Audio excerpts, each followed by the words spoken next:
শুধু বহিষ্কারের ভিত্তিতে গাজী নজরুলের এমপি পদ নিয়ে সিদ্ধান্ত নয়, সংসদ জানতে চাইলে শুনানির পর নিষ্পত্তি করা হবে বলে জানিয়েছেন ইসি আব্দুর রহমান এল মাসুদ। বৃহস্পতিবার গণমাধ্যমকে এই তথ্য জানান তিনি।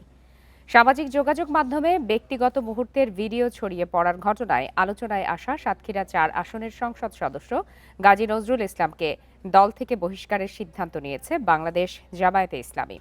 এ বিষয়ে তিনি বলেন, কোনো সংসদ সদস্যকে কেবল তার নিজ দল বহিষ্কার করলেই আইন অনুযায়ী সরাসরি তার সংসদ সদস্য পদ শূন্য হয় না।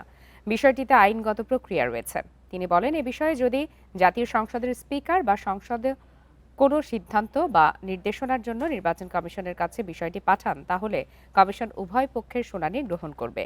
এরপর সংবিধান ও সংশ্লিষ্ট আইন অনুযায়ী বিষয়টি নিষ্পত্তি করা হবে। সংবিধানের ৭০ অনুচ্ছেদ অনুযায়ী কোনো সংসদ সদস্য স্বেচ্ছায় দল ত্যাগ করলে বা সংসদে নিজ দলের বিপক্ষে ভোট দিলে তার আসন শূন্য হওয়ার বিধান রয়েছে।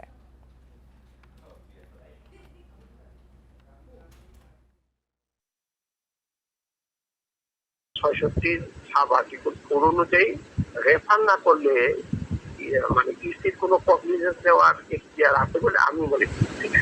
যখন তারা লিখিত দেবে তখন ধরে নিতে হবে যে হি হ্যাজ বিন এস্টাবলিশড, একটা এস্টাবলিশড হবে। পার্লামেন্ট একটা ডিসপিউট সৃষ্টি করে যদি বলে যে ঠিক আছে আপনি এইটা মীমাংসা করে,